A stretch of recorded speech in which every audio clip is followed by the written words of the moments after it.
Yeah, good to see this is still a thing. God forbid the Revenants actually stay to, I don't know, be killed or farmed for resources they actually have. Maybe it's my fault for expecting games to actually work as intended over a year after launch. That's completely my bad. What are resources in an RPG after all, right? But bitterness and poor jokes aside, it's been 6 months since I've last played or even talked about Dyinglight 2. 6 months ago, Techland put out this game's first community update, and in spite of me quote-unquote shitting on the game, Techland's hard work and commitment to continuously improve it, I still felt the game wasn't where it should be at that point in time. And while opinions may vary on that, for better or for worse, I was pretty harsh about it. I expressed myself pretty rudely, and for that I do want to apologize. The update was great, it was massive, and it wasn't all about a color filter as poorly of a joke that I made that be, and as poorly implemented as it was, but that's beside the point. The community update covered every single platform, new and old, from the PlayStation 5 getting balanced performance mode, something PlayStation 5 owners have pretty much been asking for since launch. They boosted the performance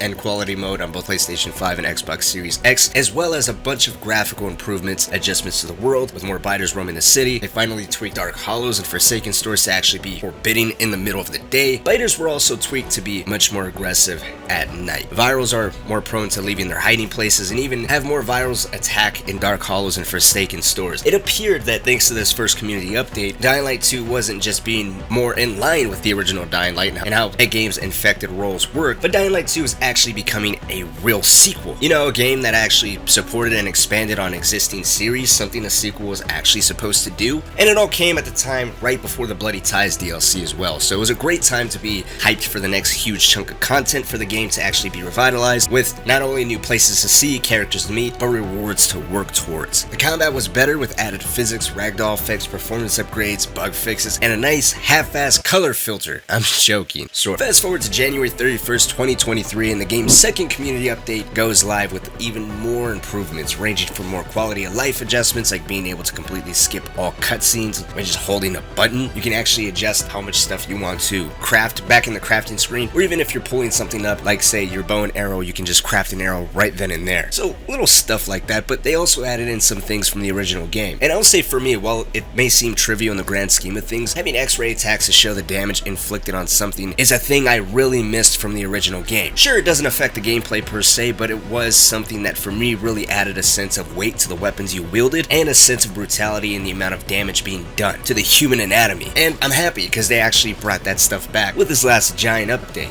Dynamic competitions also returned from Dyinglight 1's co-op experience, adding in a bit of friendly competition to your quests around Villador, and they also added in this game's version of legend levels, which I am all for. Works a little differently than the original, with actual crates you can earn at certain ranks and milestones that contain added resources, which is awesome. All the more incentive to grind out and become more deadly of a force in the city for both the infected and the living. Cross-gen is also finally here. After almost a full year, that is now a thing. Unfortunately, cross-platform progression is not a thing. I don't believe it is. That's something that's a little bit more rare, as well as not everyone is a mega fan or just flat out irresponsible with their money like me. And owning a game for multiple platforms, not too many people do. So cross-platform progression like that not being there makes a little bit of sense. But what has me fucked up in the head is why is there still no crossplay? To be honest, I don't know if it's ever going to be coming. It probably will, but considering crossplay is something that wasn't guaranteed at launch, Techland, prior to the game's launch, did mention it was something they wanted to implement post-launch once the game is in a state not only they are comfortable and happy with, but their community are happy with. And it just seems like with these massive adjustments to the physics, ragdoll effects, animations for weapons, specific weapon types, enemy types, and so on, I don't know if the game will ever hit an actual point where crossplay becomes a big enough priority to ensure it's realized. I mean, Techland did mention they have a 5-year plan to support this game in the long run, but with these massive community updates that's completely altering the game and how it feels, where is crossplay even going to come into fruition? You know what I mean? I was just thinking that with so much time going by, will crossplay ever really eventually matter? Maybe it will, as I guess it'll eventually consolidate that core fan base that sticks to this game through thick and thin, which would eventually, I guess, translate into a healthy community lasting longer. I digress. Even with the omission of crossplay, I am entirely impressed with the work work Techland has been putting into to make this game be everything their fans wanted it to be. Of course, I still advocate that teams behind these games should never sacrifice their creative vision or what they wanted this specific game to be and how it would fit in the existing lore and stuff like that. There should be a compromise and mutual understanding between the established fan base and the development team of what should be expected and understood as to what can be acceptable within an established series as far as lore, weapons, enemies, and so on go. And I just hope, Techland and Timothy McTalla, this game's lead director, can actually find that balance. But from my personal experience, after leaving the game alone for at least 6 months, I'm enjoying it. It's never felt so smooth. I loved it at launch and it's only gotten better, thankfully. Of course, the visual pop-in on PlayStation 5 or revenants disappearing or shit getting stuck on the screen like this still happen. However, it's trivial in the grand scheme of things and how the game feels and plays. Dyinglight 2 actually now has volatile hives as well. It's much more, nighttime specifically, not so terrifying. I still think the nighttime of the original, while arguably not scary per se, still was much more intimidating and adrenaline pumping. The sequel's coming closer to having that. Like I said earlier, the game is closer to actually feeling like a real sequel and not just a disconnected RPG spin-off that had some connections to the lore and story of the first game at best, or just a name tie-in at worst. Infected are actually menacing now. They roam the city at night and during the day. Virals actually feel the way they were supposed to. Events or nighttime events such as killing a goon or demolisher at night don't feel as if they're just little bubbles existing as small little predictable quote-unquote events. They seem to be happening much more naturally and randomly, as if the game's world and the new special infected are still trying to be figured out. Sure, the AI, particularly the volatiles, can be a little dumb at times and still you can make them freeze from time to time. Regardless, the game is much more stable and in a much better state. It's something I would highly recommend now more than ever, especially since the game is almost always going on sale. If you can cop it for a discount and throw the DLC on top of it, it's just a win you can't pass up. Speaking of the DLC, I actually just beat it. Truth be told, I rushed the main part of it as I was really not giving a fuck about the story. Usually when it comes to the narrative, AI, voice acting, stuff like that, if I don't like it initially, it eventually, more often than not, grows on me. But Dyinglight 2, it had the opposite effect. I am completely over this entire thing.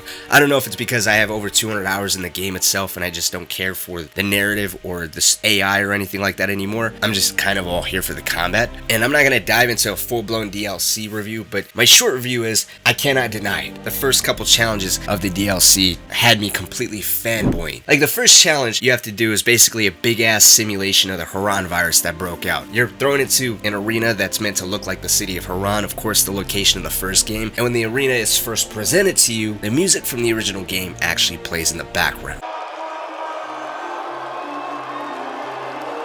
You should all recognize this story. Ready for a fairy tale? It's showtime!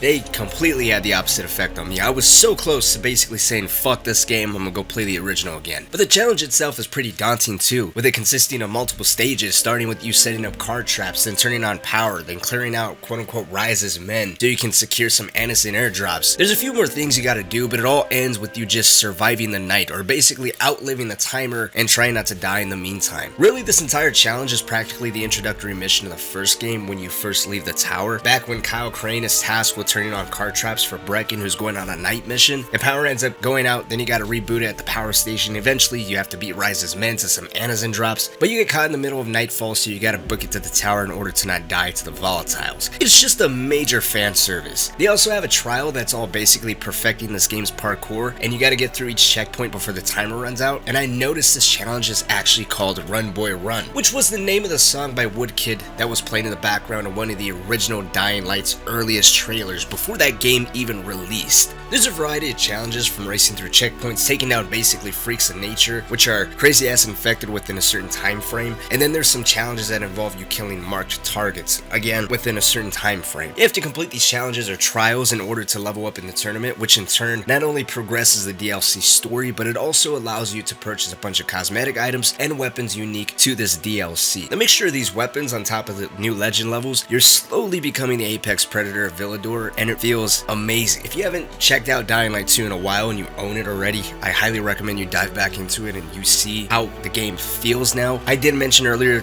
something about it still feels like it's missing. I can't quite put my finger on it, but as far as the combat itself goes and just how the game runs, it feels a lot better. Doubly so if you have the DLC, then obviously you have extra things to work towards. I'm just still kind of curious how this is all going to play out with crossplay, or what the next updates are going to look like, or what the next batch of DLC is really going to look like. I haven't been paying that much close attention to this game's roadmap, but I'd imagine with Dead Island 2 releasing within the next month or so, Techland's going to try to keep their fan base as active as possible. But of course, that's just my 2 cents. Let me know what you guys think down in the comments section. Whether if you've touched Dyinglight 2 recently or not, or sold it, or if you're still eyeing it. If you've been eyeing it for a while, now, more than ever before, is it actually worth the money? I still recommend picking it up for a discount, especially if the discount includes the DLC. But like always, guys, my name is Cynic. Thank you all so much for watching, and I'll see you all in the next video.